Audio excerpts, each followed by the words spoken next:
Member for Burnaby Deer Lake. Pause.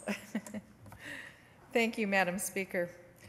Education is the cornerstone of opportunity in a democracy, and there's no better way for society to build opportunity for the next generation than to support public education from kindergarten to college.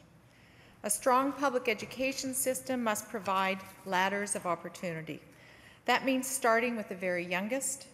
We have an obligation as a society to ensure early intervention that can help kids as they start school and even before. We need to provide ladders of support through the K-12 system, ladders that maximize the chances of success for those children. That's difficult, Mr. Speaker, as school boards year after year are being forced to cut programs and supports for students as funding has not kept up with cost increases, including increases that families as well as school boards are facing, increases like increased costs of hydro and medical premiums. It concerns me, Mr. Speaker, that we are seeing significant increases in the funding for private schools while at the same time our public schools are facing significant cuts. And most recently, school boards have been told that they need to save $30 million over 2 years in what are called administrative cuts, when I know, as from my many years on school board in Burnaby, that there is no fat to cut. In addition to supporting our K-12 system, it is absolutely essential that we have a vibrant, successful, competitive, and accessible post-secondary system. Unfortunately, the provincial budget for post-secondary education has actually decreased, a cumulative reduction of $50 million in just 2 years. Over the past several years, a decreasing portion of the cost of university has been paid for by government, and an increasing proportion is being borne by tuition, which means students and their families often are paying an increasing portion of the cost of university. In fact, post-secondary tuition, along with hydro, is one of the fastest growing sources of revenue for the provincial government. By forcing cuts to the K-12 system, by cutting the funding for advanced education with those cumulative reductions, it would seem to demonstrate a lack of regard for the importance of public education. In addition to the cuts to universities, colleges, and technical institutes, tuition fees have doubled since 2001. Student loan interest rates are the highest in Canada. For many students, the debt is crushing.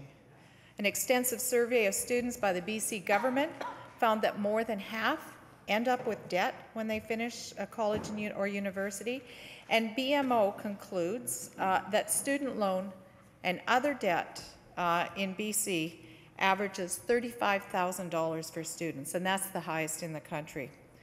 At the same time as costs are increasing, students are getting less. As budgets are squeezed, courses are closed. Particularly challenging at some smaller colleges. This is particularly challenging at some smaller colleges, which means less access for those students. In the past, students have been able to attend their local college and get the first couple of years towards a university degree at home, saving significant money. It is getting more difficult to do that as course selections decrease. In addition, unfortunately, the funding for adult basic education has recently been announced that it will no longer be free. It has been since 2007 free so that adults could finish high school or upgrade their high school courses, and unfortunately they are now having to pay for those courses. And what colleges, particularly colleges and some universities that offer those courses, are saying is that what that is going to mean is less access, and that the subscription rate, the number of students going and taking adult basic education, is going to go down. So that's another ladder of opportunity that is going to be lost, because we know that the vast majority of adults that take adult basic education courses to finish their high school or to upgrade, they end up going on to college and universities. So they become more productive and they have more fulfilling lives as well. I want to talk for just a second about ELL or ESL, English language training. We welcome thousands of immigrants from all over the world to British Columbia every year. And we are now to the point that we're reliant on them to bring their education and their training and their experience, because we need them to fulfill the many, many jobs that we're hoping to have in the future. So they want jobs, and they have hopes and dreams for a new and better life in British Columbia. Many come with degrees already and a high degree of education. We're very lucky to have the best of the best coming to Canada. But they have one major barrier often, and that is the inability to speak English language. For decades, our colleges and universities, places like Vancouver Community College, have been welcoming those immigrants and providing them English language training, and it has been free until very recently. And unfortunately, that funding is also being lost, and what we're finding is, in fact, that courses are being shut down. So, Mr. Speaker, in summary, we have cuts to adult basic education. We have cuts to English language learning. It is becoming more expensive for students to go to school. The number of courses offerings in many rural communities is going down. So we are cutting those ladders and pathways, making it less affordable for students to go to school, leaving them with more debt, making it more difficult for the average family to support their child or for that child to make it through university. As the costs of college and universities go up, the options for students go down. So, Mr. Speaker, as much as I am supportive and want to build opportunity for the next generation, I'm afraid that what we're doing is we're limiting the opportunity for the next generation. Thank you very much, Mr. Speaker. Member for Burnaby-Deer Lake. Thank you, Mr. Speaker. I was pleased to hear the remarks of the member from the Shuswap opposite. I heard about some initiatives, some of which are good, but unfortunately, over the last 14 years, the apprenticeship system, which was a large part of the focus of the remarks of the member opposite, the apprenticeship system has been dismantled, and we've ended up in a terrible hole.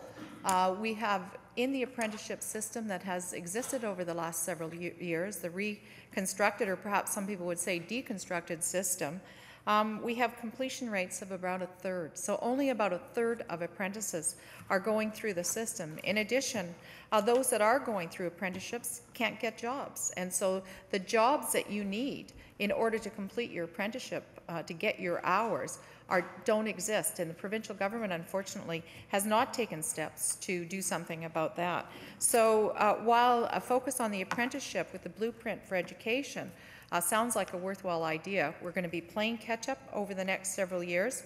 I'm concerned about the focus of it as well. This has come out of the government's obsession with LNG for a couple of years, and resulting promises that we would then basically retool our advanced education system, which has created a great deal of upheaval. You can't, as Paul Renier said, and I'm loosely going to quote him, is that you can't pick up the education system, the post-secondary education, like a tent and fold it up and move it somewhere else. Mr. Speaker, I have concerns about the blueprint for education. I think it's great to align jobs with the education system to some degree. But, Mr. Speaker, we also need the dreamers, and we need to have the thinkers and the critical thinkers. And we can't lose sight of the fact that the student who takes an English degree or a philosophy degree is a critical thinker. And in fact, employers are saying what they want are the leaders and the critical thinkers as much as it is that they want the people who understand how to use the tools. So, Mr. Speaker, unfortunately, to wrap up, we have cut $50 million over 2 years from the education system.